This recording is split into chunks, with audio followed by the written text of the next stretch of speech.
Tudo bem? Muito boa noite para você. Nós estamos chegando com mais um programa em que a gente vai levar até você muito mais sobre os personagens que você está acostumado a ver na televisão e agora você vai ter a oportunidade de conhecer muito mais a respeito deles.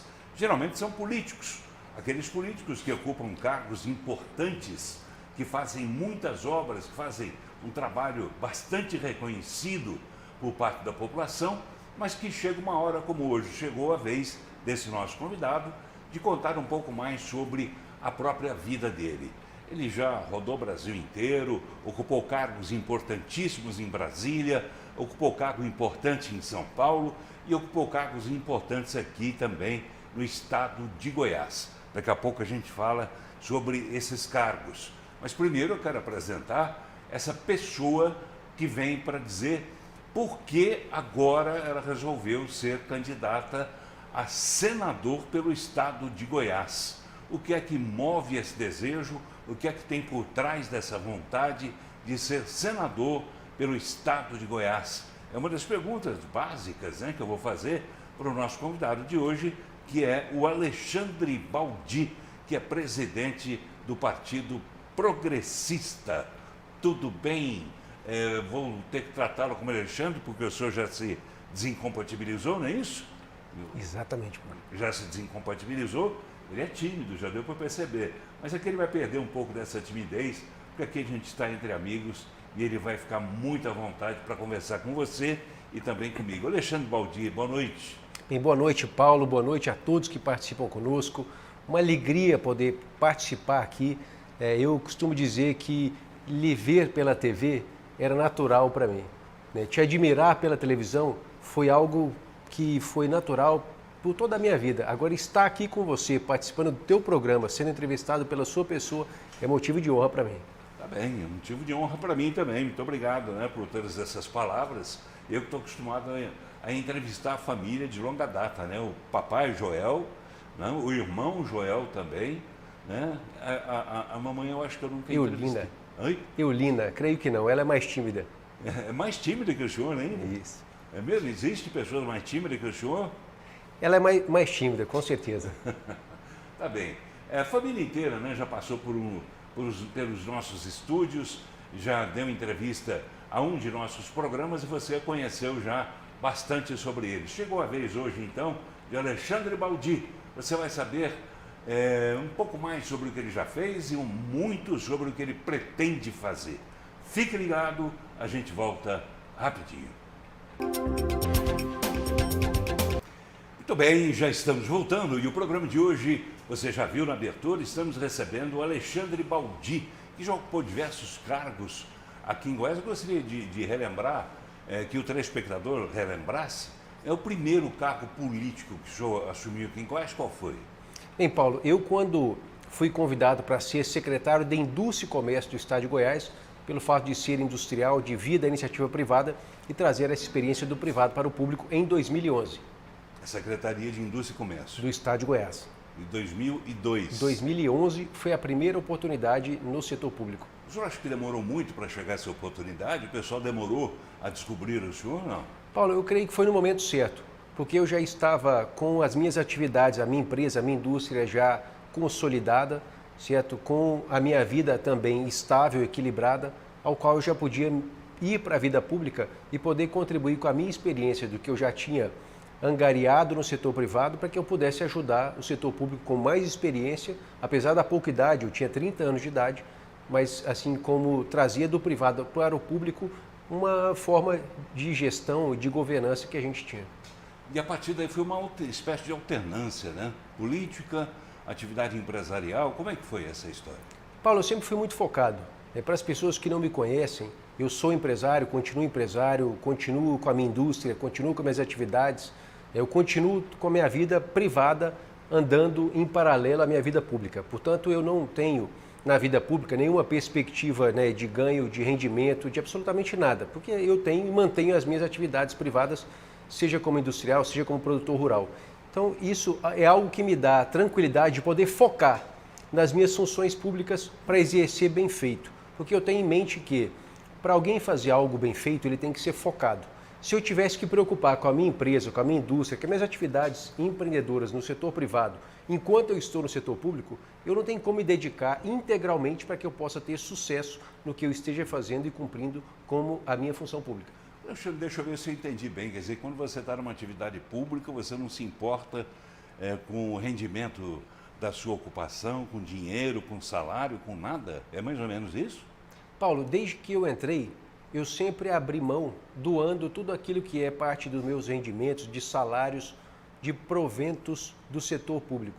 Então, em minhas funções que eu ocupei, eu sempre procurei não andar em carro público, sempre procurei não onerar o setor público como pessoa, porque eu sei que a maioria das pessoas que vão, eles precisam. Então, eu não uso dessa situação uma plataforma para me promover, mas eu uso dessa estada minha na função pública como algo que eu possa agradecer aquilo, retribuir aquilo que eu recebo enquanto empresário, enquanto setor privado, como uma missão que eu acredito que meu pai é algo que me ensinou. Sempre foi assim? O senhor nasceu rico? Como é que é a história? Não, Paulo, não nasci rico. Você que já conheceu meu pai Joel de Santana Braga, foi promotor de justiça, procurador de justiça do Ministério Público do Estado de Goiás. Temos muito orgulho da trajetória dele. Exerceu algumas funções públicas em governos na área social, porque a paixão dele foi sempre cuidar de crianças e adolescentes de rua. Foi um dos lutadores do Estatuto da Criança e do Adolescente. Minha mãe foi costureira, teve confecção, lutava para ajudar, porque o setor público, no Ministério Público, quando meu pai exercia a função de promotor e procurador de justiça, o salário não era suficiente para poder cumprir as obrigações de um pai de família com 5 filhos. Portanto, minha mãe ajudou sempre na complementação da renda familiar para que a minha casa a gente pudesse ter. Hoje a gente vive parte daquele momento em várias famílias brasileiras, para ter frango, para ter carne na mesa, quer dizer, para ter condição de a gente poder ter estudos e ter comida na mesa de forma adequada. Quando é que o senhor aprendeu isso de vez? Quando é que o senhor passou a ter em prática essa disciplina, digamos assim, de não pensar em dinheiro de serviço público e sim no trabalho de serviço público e no trabalho, né, das suas empresas que lhe rendiam o suficiente para o senhor não precisar de dinheiro público? Paulo, é dessa forma que eu lhe disse que eu fui no momento certo para o setor público. Aquele momento que eu tinha já as minhas empresas amadurecidas, já bem encaminhadas e condições de que elas pudessem ser gerenciadas de forma profissional e que me garantisse os rendimentos necessários para que eu pudesse estar cumprindo a minha atividade, a minha missão no setor público. Para que eu pudesse ter a tranquilidade, Paulo, de acompanhar mensalmente o resultado das empresas aos quais eu sempre estive como sócio. Portanto, eu continuo avaliando, mesmo que de longe, mensalmente os resultados. E a gente aprende a ser empreendedor e aprende a farejar o que a empresa precisa, mesmo estando uma vez por mês dentro dela avaliando os números, os resultados, as necessidades, os desafios, para que ela possa continuar crescendo. Então, dessa forma, eu tive a tranquilidade de ir para o setor público nessa função como secretário de Estado de Indústria e Comércio, exclusivamente para trabalhar com o resultado de ajudar o meu Estado a crescer, a se desenvolver, a atrair investimentos privados, a gerar emprego, a promover a renda da melhor forma possível, como é o que eu sempre aprendi a fazer, gerando emprego com o investimento privado. Essa é a frequência com que o senhor administra suas empresas, indo apenas uma vez por mês ou pouco mais que isso? Não passa disso?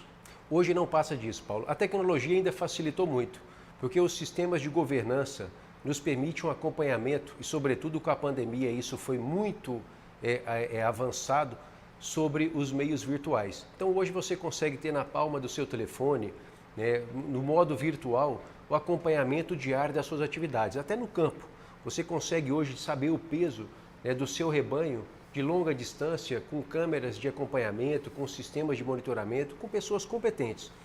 Acima de tudo, Paulo, nós precisamos ter gente boa do nosso lado, gente competente e eficiente para que a gente possa ter a tranquilidade de saber que as nossas atividades estão indo bem, geram resultado e que me permite continuar no setor público. E essas atividades, o senhor se importa em falar um pouquinho sobre elas? Não? Quais seriam? De modo nenhum, Paulo. Eu tenho até muito orgulho, porque até contrariei meu pai quando fui para o setor produtivo. Quando eu tive a ideia de ser vendedor, comecei como vendedor, representante comercial e depois eu montei a minha própria indústria nesses segmentos que eu era representante comercial ou vendedor.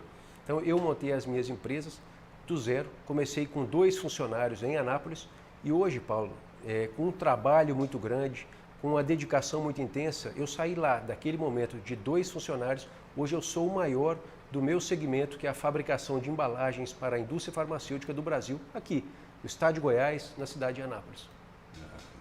Interessante. Estado de Anápolis que cedia as grandes empresas, né, que produzem medicamentos, né, e naturalmente são um grande centro consumidor, né, dessas embalagens. Certamente, Paulo, é o segundo maior polo farmacêutico do Brasil e eu identifiquei essa oportunidade, primeiro como vendedor, para que eu pudesse adquirir experiência e rendimentos, para que eu tivesse recurso necessário, porque meus pais não tinham condições também de me ajudar a montar a minha própria fábrica, então eu me tornei vendedor, ganhei com aquele momento como representante comercial, depois eu montei a minha primeira fábrica, comprei até de uma pequena fábrica de um deputado federal, quem diria, do estado de Rondônia, salvo engano, em 2003, uma pequena fábrica de fabricação de rótulos adesivos, trouxe de Brasília para Anápolis e fiz dali a minha primeira experiência industrial. Depois eu parti para os outros segmentos, na área de embalagem, sempre focado na indústria farmacêutica, porque eu percebia que em Anápolis e no Brasil o mercado farmacêutico cresceu bastante. E de fato cresceu, e eu saí daquela experiência para me tornar o maior do Brasil no meu segmento hoje. Interessante, né? E a partir daí, a partir do momento que o senhor começou a trabalhar como secretário de Indústria e Comércio, o senhor já desenvolvia as 2 atividades paralelamente, é isso? Já sim, Paulo, já há bastante tempo. Eu já tinha as minhas indústrias já consolidadas, como eu lhe disse, elas cresciam muito em paralelo. Naquele momento eu ainda tinha uma empresa de alimentos, que é o Adoçante Linha, mas eu decidi sair da empresa, da sociedade naquele momento, quando eu decidi ir para o setor público, porque o mercado de bem de consumo é agressivo, é muito competitivo, e eu achei que não fosse fácil equilibrar entre a missão na Secretaria de Estado de Indústria e Comércio e na indústria de alimentos de bem de consumo. E isso fez com que o senhor abrisse os olhos para horizontes mais distantes? Foi mais ou menos isso que aconteceu? Porque a gente vê que depois disso, coincidência ou não, o senhor acabou indo para Brasília, acabou indo para São Paulo, acabou desenvolvendo atividades junto a cargos, né, muito importantes em ministérios, enfim, em São Paulo. O que é que abriu os olhos do senhor para crescer, para falar, olha, chegou a minha vez? Paulo, o principal é o foco. Focar naquilo que eu esteja fazendo. Não é ser bom, é ser o melhor. Como eu te disse, na minha atividade privada, na minha indústria, eu sou hoje o líder no Brasil. O melhor. Da mesma forma, eu procurei... O senhor diz o melhor sem constrangimento, porque não vem arrogância nenhuma Não nisso. é arrogância, é competência. Isso é ter a humildade de saber que você não tem experiência, batalhar, trabalhar e focar para que você ganhe experiência, para que você busque o seu objetivo e para que você não seja bom. Lembremos que 75% das pessoas, Paulo, no Brasil e no mundo, trabalham por trabalharem. Elas não fazem o que gostam. Elas fazem aquilo que vem a ela como oportunidade. Só 25%, Paulo, fazem aquilo que realmente gostam e que têm prazer de trabalhar. Portanto, eu muito estimulo as pessoas para que elas sejam parte desses 25%, para que elas saibam o que elas têm vontade de fazer, para que elas saibam aquilo que ela tem potencial a fazer e que ela busque ser o melhor. Não é com vaidade e não é com um motivo de esnobar aquela questão, né, de poder ser o melhor. Não, você tem que lutar, trabalhar e dedicar para ser o melhor. Os bons, eles conseguem ir longe. Os melhores, eles conseguem vencer e ir mais longe. E quando o senhor não consegue, por algum problema qualquer, passar essa barreira, né, que o senhor atribui própria dos grandes, por exemplo, de repente alguma coisa pode dar errado, algum negócio sempre vai dar errado, Paulo. Que ia dar sempre certo, vai dar deu. errado, Paulo. Como é que o senhor trata com isso? Paulo, sempre vai dar algo errado. Os vencedores vão fracassar muitas vezes, Paulo. Os maiores fracassaram muito. Os vencedores, eles caem e levantam, caem e levantam, caem e levantam. Os fracassados, levanta com facilidade? Como é que é isso? Todos nós, Paulo, vamos ter dificuldade para vencer e todos nós teremos a dificuldade para levantar pela primeira vez. Quando a gente cai pela primeira vez, Paulo, a gente acha que nunca mais conseguirá reerguer novamente. Mas se a gente tem foco e força para levantar, a gente levanta, Paulo, e a gente vence novamente. E não imagine que não vai cair, porque vai cair novamente. Todo mundo cai e todos que são fortes e que são determinados vão se levantar para conseguirem vencer. E aí a vida vai nos diferenciar de quem é vencedor por aquele que não desiste, por aquele que vai cair e vai levantar, vai cair e vai se levantar. E os fracassados, que é aqueles que caíram e que se resignaram com aquele tombo e se acreditam estar por se bastarem por onde, infelizmente, esse tombo os levaram. Se acomodarem.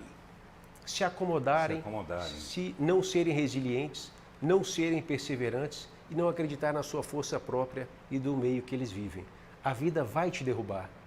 Todos nós vamos cair muitas vezes, mas o importante é que a gente consiga ter força para levantar e para vencer o próximo passo. E é isso que me levou na vida pública, Paulo. Saber que eu podia cair, mas que eu tinha força para levantar. Eu fui eleito deputado federal sem ter pai, sem ter mãe, sem ninguém na política. Eu não tive padrinho político. Certo? Eu tive toda a ajuda da minha família, dos meus pais, dos meus irmãos, da minha esposa, dos familiares da minha esposa, todos me ajudaram. Mas eu não tive padrinho para entrar na política. E eu fui eleito deputado federal como outros 512, Paulo. Mas eu sabia que dependia de mim poder ser um vencedor. E ao fim do meu mandato, Paulo, eu fui o deputado federal que mais trouxe recursos na história do nosso estado de Goiás para realizar obras e serviços para o bem dos goianos em toda a história, Paulo. Eu fui o 8º goiano a assumir o Ministério de Estado. Eu fui ministro de Estado das cidades, que era um dos 5 mais importantes, que cuida da moradia, do programa Como Minha Casa Minha Vida, que cuida de saneamento básico, como a gente trouxe água para Aparecida de Goiânia, água para Anápolis e tantas obras importantes como o sistema de abastecimento em Corumbá, que foi inaugurado há poucos dias. Eu retomei aquela obra, Paulo. Eu fiz obras importantes como a retomada da obra do BRT Norte-Sul de Goiânia, as avenidas Leste-Oeste em Goiânia, obras que são importantes para a vida dos goianos, dos goianienses, de todo o estado, Paulo. E é isso que me fazia, toda vez que eu percebia que eu podia cair, não ter medo de levar um tombo, Paulo, mas saber que eu teria força para levantar e vencer para chegar aonde o meu objetivo, que eu determinava, ele poderia ser alcançado. O senhor tem ideia da força disso tudo que o senhor está dizendo? Tudo que o senhor está dizendo está sendo ouvido nesse momento pelos nossos telespectadores. O senhor tem ideia do que o senhor está passando, não sei se intencionalmente ou não, mas o senhor tem ideia da força que o senhor está passando para as pessoas dizendo isso tudo que o senhor está dizendo? Paulo, o meu desejo é que na vida pública a gente possa levar aquilo que a gente tem como experiência, tem como vontade, para milhões de pessoas. Eu poderia me dar como feliz e satisfeito na minha empresa, Paulo. Eu não preciso de ninguém para me sustentar, eu não preciso de ajuda de ninguém para poder manter a vida dos meus filhos e da minha família de acordo com o que eu tenho. Mas isso não me basta, Paulo, isso não me bastou. E a vida pública me permite, assim como permite a todos que tenham vontade, que a gente faça o bem para milhões de pessoas. E é esse estímulo que eu quero dar, para que as pessoas acreditem que elas possam vencer, que elas vão vencer, desde que elas acreditem no potencial que elas tenham, que elas desejem ser o melhor, não os melhores. Os melhores vencem, mas o melhor vai além dos vencedores. E é por isso que eu quero, Paulo, aqui no seu programa, que a gente possa estimular os jovens, os adultos, a todos, para que eles possam entender a vida pública, a vida política é a única forma da gente fazer o bem para milhões de pessoas. A gente já construiu creche na vida privada, na nossa empresa, nas nossas empresas. A gente fez o bem para muitas pessoas. A gente ajuda uma centena, 1 milhar, 2, 3 mil pessoas. Agora, na vida pública, Paulo, eu já ajudei milhões de pessoas. Eu já entreguei mais de 50 mil moradias, 50 mil casas, só aqui no estado de Goiás. São mais de 200 mil pessoas que foram beneficiadas com o meu trabalho. E é por isso que eu digo, eu não tive padrinho, eu não tive nenhum apadrinhamento político para entrar na vida pública. Mas eu tive que a força de vontade, quando me deram uma oportunidade para ser vencedor, eu consegui, enquanto secretário de Indústria e Comércio, os melhores números da nossa história na geração de empregos. São mais de 214 mil empregos diretos que foram gerados, segundo o CAGED, no período que eu estive secretário. Os maiores investimentos privados. Enquanto ministro, eu te disse, os números, eu entreguei 1.200 casas por dia no Brasil, Paulo. Então, quer dizer, tudo isso são números que eu repito aqui, não é para fazer política, mas é para estimular as pessoas a entenderem que meu pai era promotor de justiça e minha mãe costureira. Eu me formei em Direito, não tive um centavo sequer para montar a minha empresa e montei e fui vencedor. Hoje eu sou líder no meu segmento no Brasil. Eu entrei na vida pública, Paulo, eu não tive padrinho político, mas eu entrei e consegui ser um vencedor. E é dessa forma que eu saí de Goiás, fui para Brasília, me tornei ministro, fui para São Paulo ocupar uma secretaria que é uma das mais importantes e mais agressivas no dia a dia da vida das pessoas, que é cuidar do transporte público de mais de 10 milhões de passageiros. E eu não tive medo. Eu sabia que era difícil, mas eu não tive medo. Por isso que eu quero aqui replicar para todos que nos assistam, para que as pessoas enfrentem, que elas saibam que elas vão cair, mas que elas tenham força para levantar e para vencer os seus desafios, que no dia a dia elas vão ter sucesso naquilo que elas desejam. E nem o senhor está fazendo proselitismo nesse momento? Absolutamente não. Quer dizer, o que o senhor está dizendo... É de coração. É de coração, é a pura realidade que o senhor enfrentou e continua enfrentando. Enfrento, né? todos os dias. E continua enfrentando. Qual a maior dificuldade que o senhor tem nos dias de hoje? Paulo, quando eu... Financeira nenhuma, né? Graças a Deus não, Paulo. Quando eu me coloco como pré-candidato ao Senado Federal, e aí você e todos que nos assistem dizem, mas quem é esse rapaz? Por que é que ele tem esse desejo de ser senador? O que é que um senador faz? Nós vivemos um momento que as pessoas sequer sabem o que faz um senador da República. Elas sequer sabem e para que servem os agentes políticos que estão no Congresso Nacional. E uma rejeição muito forte sobre os membros do Congresso. Portanto, Paulo, eu quero mostrar às pessoas aquilo que eu fiz, apesar de ter 41 anos de idade, aonde eu cheguei e qual é essa bagagem de experiência que eu tenho, psicológica, profissional e, sobretudo, com a relação política que a gente criou para que Goiás tenha representatividade e força política, para que a gente consiga, com todo esse trajeto, conseguir novos benefícios, mais recursos, para que a gente melhore a vida dos goianos. O senhor falou uma coisa interessante aí, que me dá um gancho, inclusive, para que eu chame o intervalo, que as pessoas, muitas vezes, as pessoas não sabem para que servem esses agentes políticos que estão em Brasília. Muita gente sabe xingar o senador, muita gente sabe xingar o deputado federal, sabe xingar, enfim, qualquer tipo de político, mas não sabem, muitas vezes, para que servem esses agentes políticos e, mais do que isso, por que essas mesmas pessoas que criticam esses agentes políticos não se candidatam também a exercer a função que esses ocupam para poder melhorar a situação do nosso Brasil, que não está, infelizmente, nada boa. Daqui a pouco eu faço a pergunta. Fique ligado.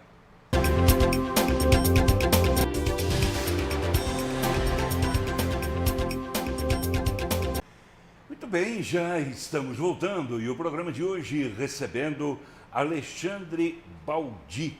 Ele já foi ministro, ele que já foi em São Paulo, foi secretário, aqui em Goiás também foi secretário, foi eleito também, não é? Deputado federal. Deputado federal, né? E agora acaba de revelar para nós aqui que ele também quer ser eleito senador por Goiás. Por que essa vontade de ser eleito senador e por que por Goiás? O senhor que já teve uma passagem, né, por São Paulo, onde o senhor naturalmente ficou bastante conhecido, o senhor fez um belo trabalho na área de transportes, né, e agora volta para Goiás. O que é? O coração que mandou, que bateu mais forte? O que, afinal de contas, que faz com que o senhor volte para Goiás? Paulo, na verdade eu sou goiano, né, nascido e criado aqui no nosso estado, e fiz o que fiz graças ao nosso estado de Goiás. Eu tive uma passagem curta da minha vida, de 30 meses por São Paulo, como secretário de transporte do estado de São Paulo, o maior sistema de transporte público da América do Sul. Tive a honra de poder comandar o sistema de transporte público por ônibus, por trem, por metrô, comandar o metrô de São Paulo, as maiores obras, a primeira, a segunda e a quinta maior obra do Brasil. Toda essa experiência não é fácil. Comandei programas em Brasília, como Minha Casa Minha Vida, o maior programa habitacional da história do nosso país. Portanto, com essa experiência que eu adquiri, Paulo, eu creio que eu voltei para o meu estado, aonde eu nasci, aonde eu cresci, aonde tudo que fiz eu sou grato. Portanto, como parlamentar, como deputado federal, eu repito que fui o que mais trouxe recursos para obras e serviços públicos em Goiás na história de todos os parlamentares.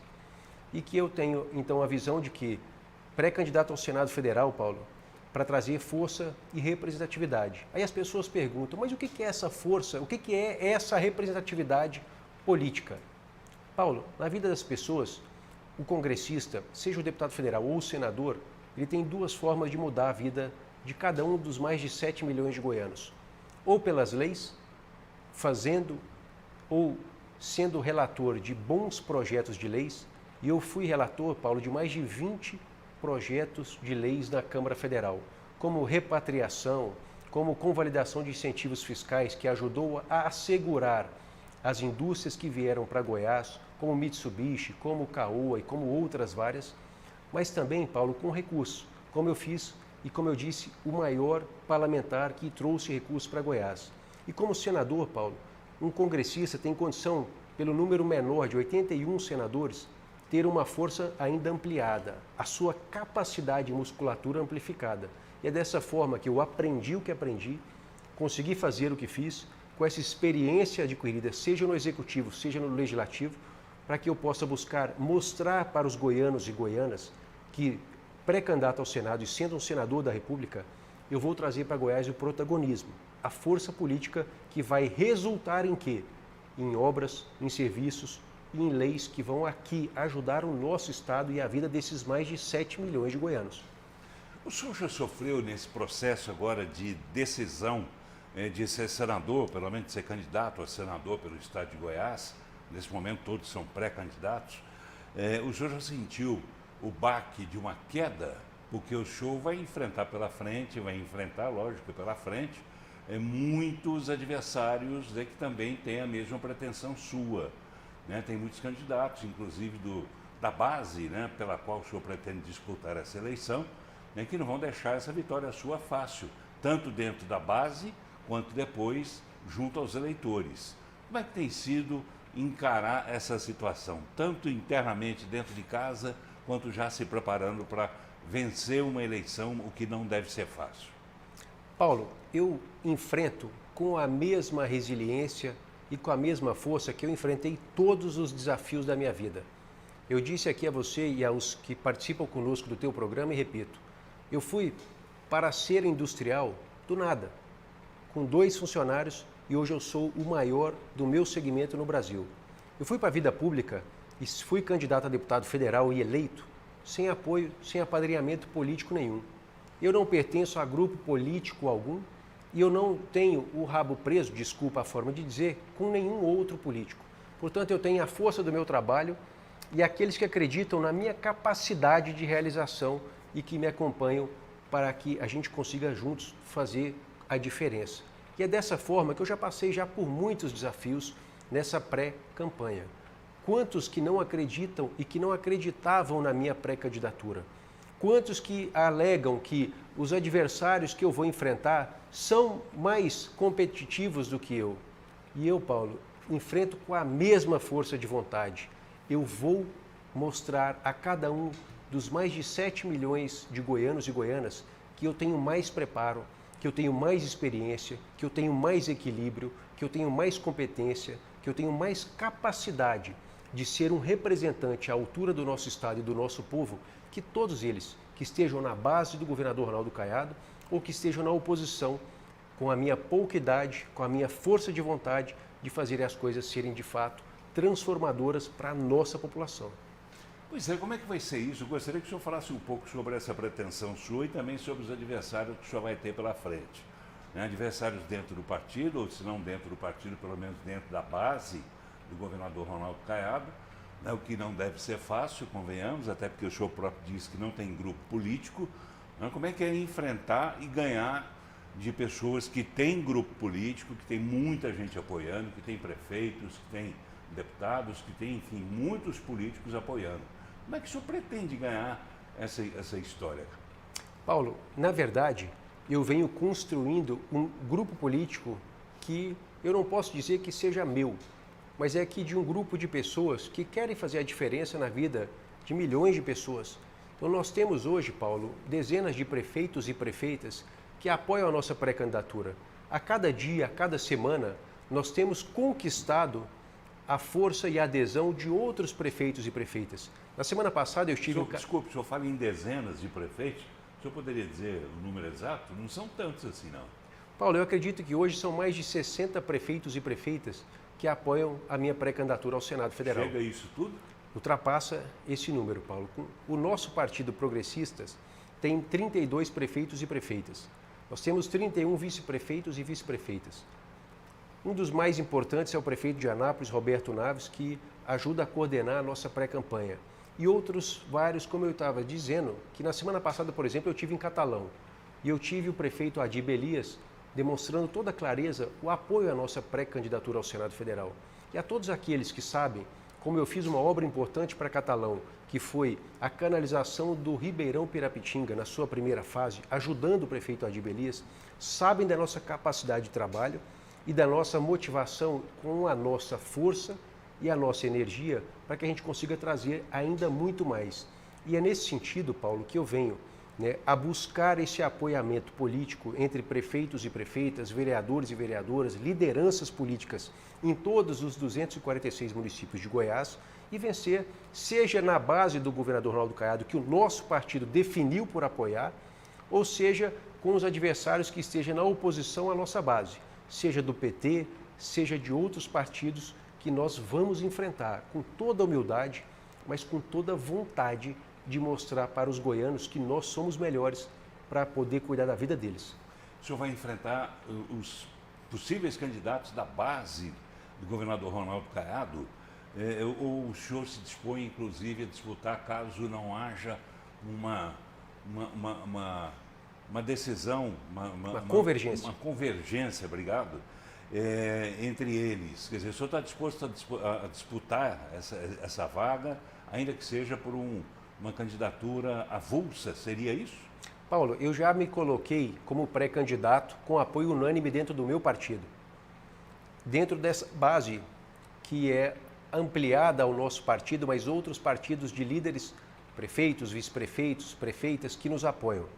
Portanto, eu tenho disposição, Paulo, de ser pré-candidato independente da circunstância, para mostrar que a nossa força e que o nosso projeto não é melhor para mim, Paulo, não é melhor para o partido, é o melhor para Goiás. Portanto, seja para enfrentar de forma com uma candidatura independente, que haja outras candidaturas dentro da base do governador Ronaldo Caiado, ok, estou disposto a disputar, e seja com outros adversários em outros partidos que não estejam na base, nós também vamos enfrentar, Paulo. O senhor não tem aquela falsa humildade de dizer, mas de repente pode ter um que seja melhor do que eu. O senhor acha que de todos o melhor é o senhor? Paulo, na verdade, eu quero mostrar a minha capacidade. Certamente teremos candidatos que possam hoje ser avaliados como melhores e como mais preparados. Mas boa parte da população não me conhece e não conhece o meu trabalho, o resultado do meu trabalho. Por isso eu quero ter a humildade de me apresentar durante a pré-campanha e posteriormente, de acordo com a lei, durante a campanha, como um candidato ao Senado Federal que vai ter condições, como eu já realizei enquanto deputado federal, de fazer a busca por maiores recursos na nossa história enquanto senador da República, Paulo. E é dessa forma, com toda a humildade, Paulo, mas com a vontade que me fez e que me faz aqui chegar até hoje. Que nós não temos medo dos adversários, nós não temos medo das adversidades. Como eu já disse, Paulo, nós vamos cair, mas nós vamos nos levantar, nós vamos nos reerguer e nós vamos mostrar com que o nosso desejo, o nosso propósito é melhorar a vida dos goianos, Paulo. E temos preparo, temos experiência e temos conhecimento para poder compartilhar, para que a população entenda que o nosso projeto, com toda a humildade, é o melhor projeto para Goiás. Tá, o melhor projeto, mas o melhor candidato também seria o senhor? O senhor seria o melhor candidato, por exemplo, do que o delegado João Campos, do que, por exemplo, o delegado Valdir e tantos outros pré-candidatos nesse momento também? O senhor se considera melhor que eles? Paulo, eu não me considero como pessoa melhor do que ninguém. Agora, como pré-candidato, se eu não acreditar no meu potencial, se eu não acreditar nas minhas qualidades, ninguém vai acreditar. E é dessa forma que eu compartilho com toda a humildade. Eu tenho mais condições, tenho mais equilíbrio, tenho mais ampla experiência, a passagem pelas funções que eu já passei, que eu já exerci, o mandato de deputado federal como relator em diversas matérias que impactam a vida das pessoas, estando como ministro de Estado, tudo que realizei pela moradia, pelo saneamento básico, eu fui o subscritor do Marco do Saneamento Básico no Brasil, Paulo, como ministro de Estado das Cidades. Toda a experiência que eu tive e que eu trago comigo até hoje, eu me coloco com toda a humildade que eu esteja mais preparado para poder ser o representante de todos os goianos e goianas no Senado Federal. A imagem que se costuma ter, pelo menos, dos ocupantes, né, de cadeiras no Senado, é de pessoas que já passaram por outros cargos, né, de grande importância, como governador do estado, como, enfim, outros cargos bastante importantes e que tenham uma certa idade já mais elevada. O senhor tem 41 anos, né? O senhor não ocupou ainda, à exceção do Ministério, né, nenhum outro cargo tão importante assim, pelo menos no que diz respeito a um cargo de gestão pública. Quer dizer, o senhor ainda não passou por essa experiência também. Isso não causa um friozinho na barriga, algum receio do senhor, não? Paulo, eu vou te dizer com toda franqueza e com humildade. Eu estive ministro das cidades numa pasta que impacta a moradia de brasileiros e brasileiras em todo o Brasil. Mais de 7 milhões de famílias não têm uma casa própria para morar. Eu fui ministro de Estado das Cidades como o 8º goiano na nossa história que subscreveu o marco regulatório do saneamento básico, o marco do saneamento que promove tantos investimentos para levar água na torneira das pessoas, que fez mais de 4 mil quilômetros de ruas e rodovias no nosso estado de Goiás. E fui secretário de transporte, Paulo, do sistema de transporte público mais grandioso do nosso país. Mais de 10 milhões de passageiros todos os dias, Paulo, usava e usa o transporte público no estado de São Paulo. Então, eu acredito que com a experiência que eu detive e aprendi com todas essas funções públicas que eu exerci, Paulo, me dá aqui condição de poder falar contigo e falar com cada um que participa conosco neste momento, que eu tenha mais preparo para exercer funções, que seja como representante no Senado Federal ou em qualquer outra função. A secretaria que eu ocupava, Paulo, no governo de São Paulo, o orçamento dela era quase metade do governo de Goiás. O Ministério das Cidades, que eu fui ministro, Paulo, ele tinha quase que metade do orçamento do governo de São Paulo. Portanto, eu ocupei funções importantes, relevantes, de grande envergadura, nunca sofri uma acusação sequer de qualquer uma das funções que eu ocupei. Portanto, eu tive toda a lisura e toda a responsabilidade para com que todas as funções, seja como secretário de Estado da Indústria e Comércio aqui do nosso estado de Goiás, seja como deputado federal, seja como ministro de Estado das Cidades, ou seja como secretário de Transporte do governo de São Paulo, eu sempre ocupei funções importantes, relevantes, com a máxima cobrança da população. Imagine só 10 milhões de passageiros todos os dias usar um sistema de transporte e cobrar um sistema de transporte melhor e mais eficiente diariamente. Portanto, eu creio, Paulo, que tenho, credenciais com toda a experiência adquirida para me apresentar aos goianos para que possam me conhecer e me avaliar como um dos pré-candidatos ao Senado Federal.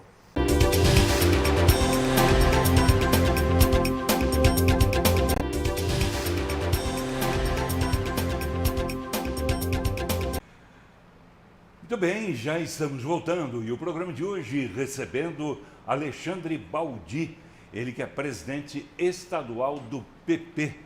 Falando em presidente estadual do PP, eu gostaria de falar um pouco sobre política local também, né? O PP está mais do que fechado com o Ronaldo Caiado, é isso? Paulo, exatamente. O partido, dentro da sua avaliação interna, somos 32 prefeitos e prefeitas, 31 vice-prefeitos e vice-prefeitas, 311 vereadores e vereadoras, o segundo maior partido do nosso estado de Goiás, desde as eleições de 2020 municipais, definiu majoritariamente, claro que não foi unânime, mas foi majoritário, que deveríamos então caminhar com a reeleição do governador Ronaldo Caiado. Tá, e a sua situação enquanto candidato ao Senado, ela foi também não tão unânime assim, mas ela foi decidida também nessa reunião, não? Dentro do partido, Paulo, eu tive apoio unânime. A unanimidade dos nossos militantes, dos nossos vereadores, vice-prefeitos, prefeitas e prefeitos, foi unânime. Eu reuni com todos, de toda a parte do estado, para colocar o meu projeto de pré-candidato ao Senado Federal. E todos me deram um apoio unânime para que eu pudesse então partir para esse desafio que é grande. É uma candidatura majoritária, é uma difícil missão de enfrentar os pré-candidatos que estão propriamente dentro da base do governador, que são o delegado Valdir, Luiz Carlos do Carmo, que atualmente é senador, João Campos, né? E até poucos dias atrás a gente tinha até o Henrique Meirelles, que acabou desistindo. E obviamente depois do campo próprio da base do governador, nós temos os adversários que estão em outros partidos na oposição à nossa base.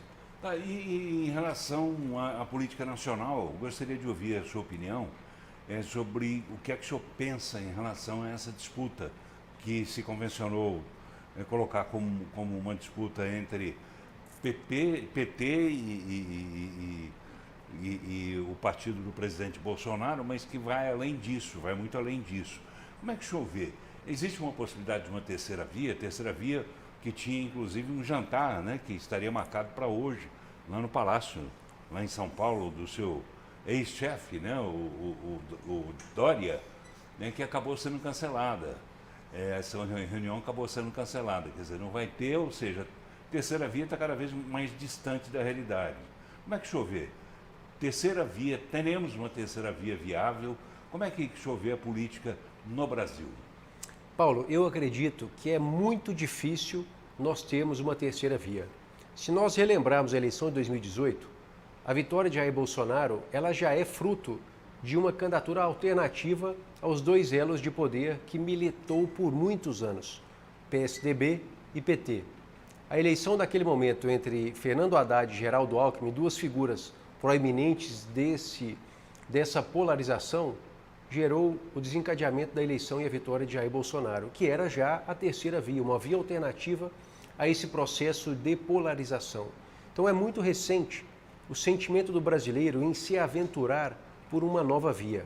A pandemia, na minha opinião particular, ela realça ainda mais o sentimento de conservadorismo, conservar aqueles que estejam exercendo o seu mandato. Foi assim para prefeitos e prefeitas, e eu acredito que será assim também para governadores, governadoras e o presidente da República, desde que estes que estejam exercendo o mandato de governador ou governadora e o presidente da República estejam cumprindo aquele papel que é o desejo da população.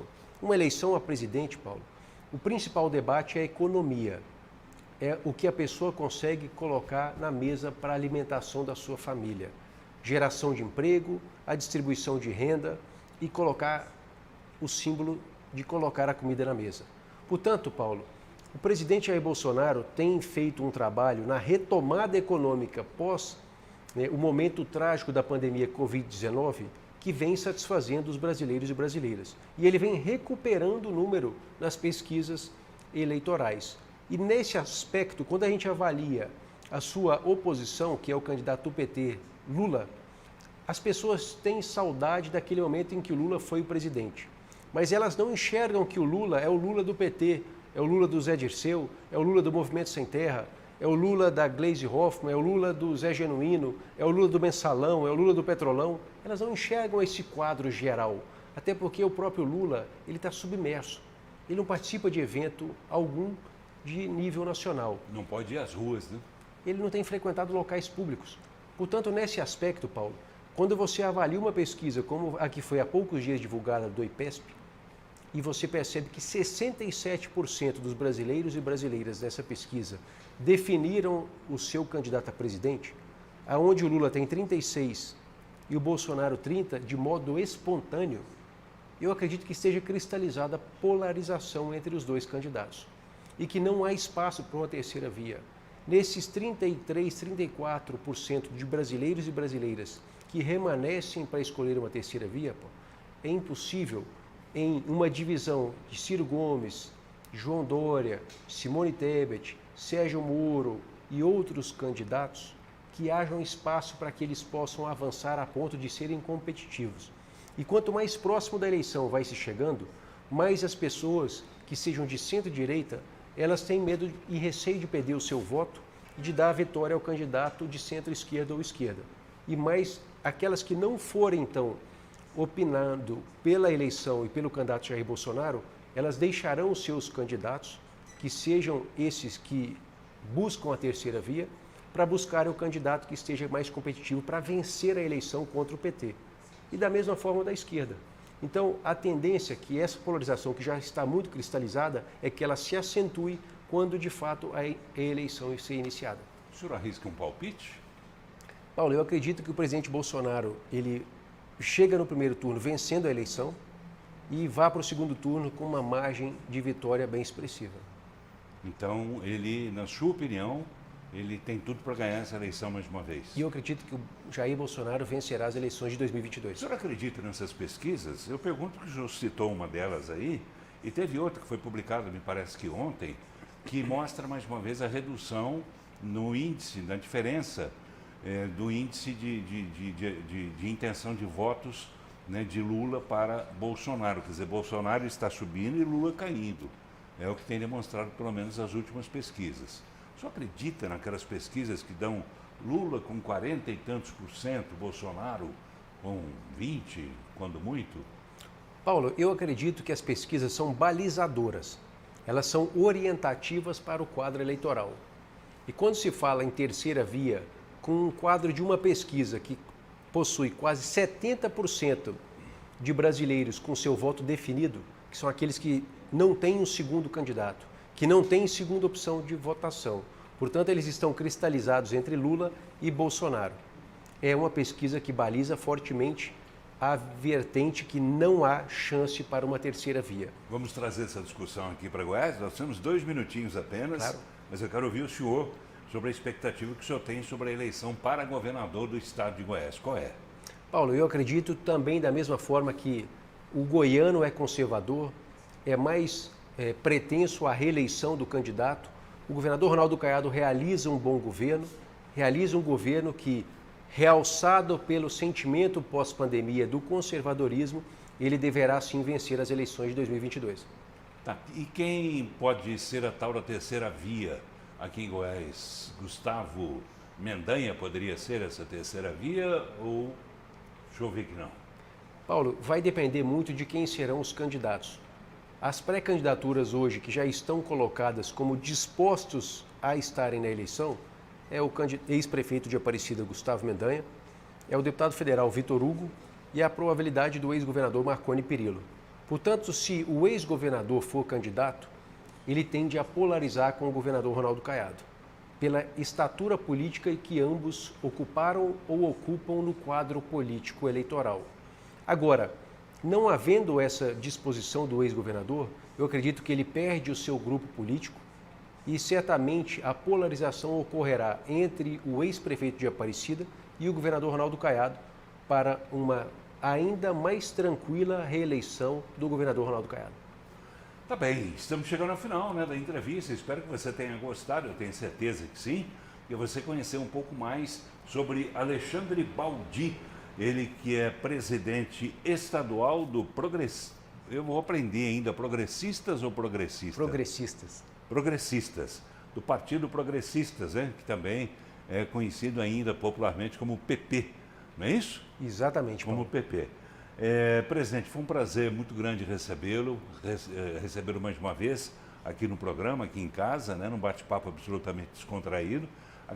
Gostaria de agradecer a toda a sua equipe, né, que o acompanha aqui nesse programa, seu irmão que está aqui também, o Joelzinho, nosso querido Joelzinho, né, e as pessoas que estão ali. Apresente para a gente rapidamente, por favor. Está aqui conosco a Renata, parte da nossa equipe. Tudo bem, Renata?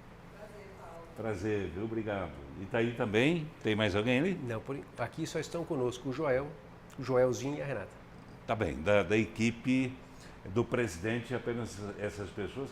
E tem a Heloísa, né, que faz parte da equipe de mídias das redes sociais da TV Brasil Central, e que ajuda também a divulgar o nosso programa. Presidente, foi um prazer recebê-lo, um prazer muito grande. Muito obrigado por ter vindo. Leve um abraço para o seu pai, para a sua mãe. E boa sorte, né? A eleição está aí, boa sorte. Muito obrigado, Paulo. Obrigado pela oportunidade.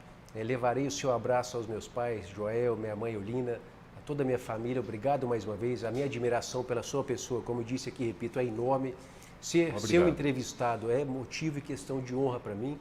E poder participar e compartilhar um pouco mais de quem é Alexandre Baldi, é muita gratidão à sua pessoa por me permitir nesse momento. Que bom. Eu tenho certeza que o telespectador conheceu um pouco mais, hein? Quem é o Alexandre Baldi? Hoje você viu um pouco mais Nas próximas entrevistas, a gente vai aprofundando esse debate nosso e o telespectador vai conhecendo cada vez melhor. Muito obrigado a você, um grande abraço, a gente volta no próximo domingo. Até lá.